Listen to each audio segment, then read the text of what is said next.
연인 시즌1이 12%가 넘는 놀라운 시청률을 기록하며 성공적으로 마무리되었습니다. 초반엔 MBC 드라마답게 고전을 면치 못했지만 후반부로 갈수록 입소문이 나며 시청률 대박을 쳤는데요. 하지만 마지막 10회는 해피엔딩을 기대하던 많은 시청자분들에게 큰 충격을 주었습니다. 장현과 함께 떠날 것이냐 남아있을 것이냐 고민하던 길채는 결국 한양에 남아있는 길을 선택했고, 장현은 홀로 떠나면서 길채를 위해 준비했던 꽃신을 바다에 버리는 장면으로 새드엔딩을 보여줬습니다. 홀로 떠나는 장현을 멀리서 지켜보는 길채의 마음도 슬펐겠지만 장현을 따라가지 않고 남은 길채를 바라보는 시청자분들의 마음도 너무 화가 났죠. 곧바로 청나라 심양으로 떠난 장현은 그곳에서 포로 사냥꾼 이청아와 다시 재회하며 새로운 사랑은 만나는 듯한 연출이 나왔습니다.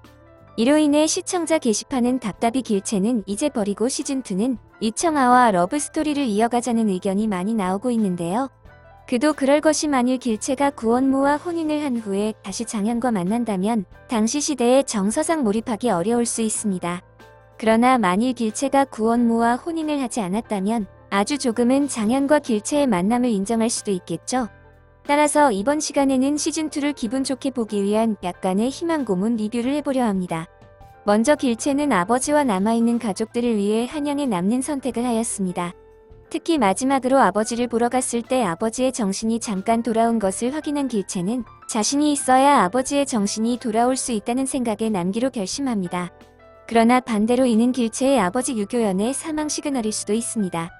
대부분의 사람들이 죽기 직전에 평소와는 조금 다른 언행을 한다고 하는데요.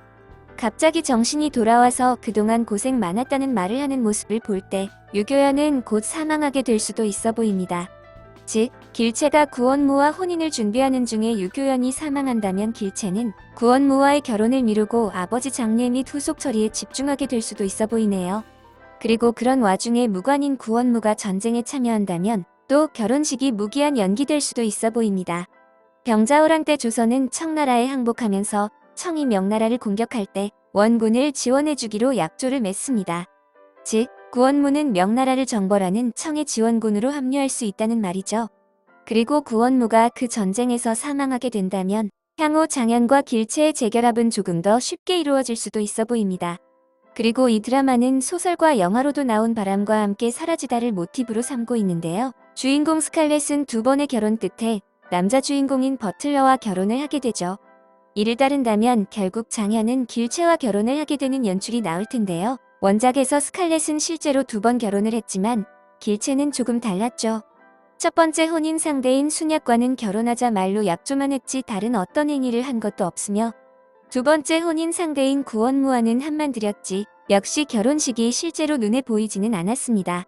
즉, 조선시대 여건에 맞게 실제 혼인을 하지 않는 부분만 다르게 각색했다면 결국 길채도 구원무의 사망 후에 다시 장현과 연이 닿게 되지 않을까 생각되네요. 이렇게 행복 회로를 돌리면서 다음 달에 있을 시즌2를 기다려봐야 할 듯합니다. 오늘 준비한 영상은 여기까지고요. 재미있게 시청하셨다면 구독, 좋아요 부탁드립니다.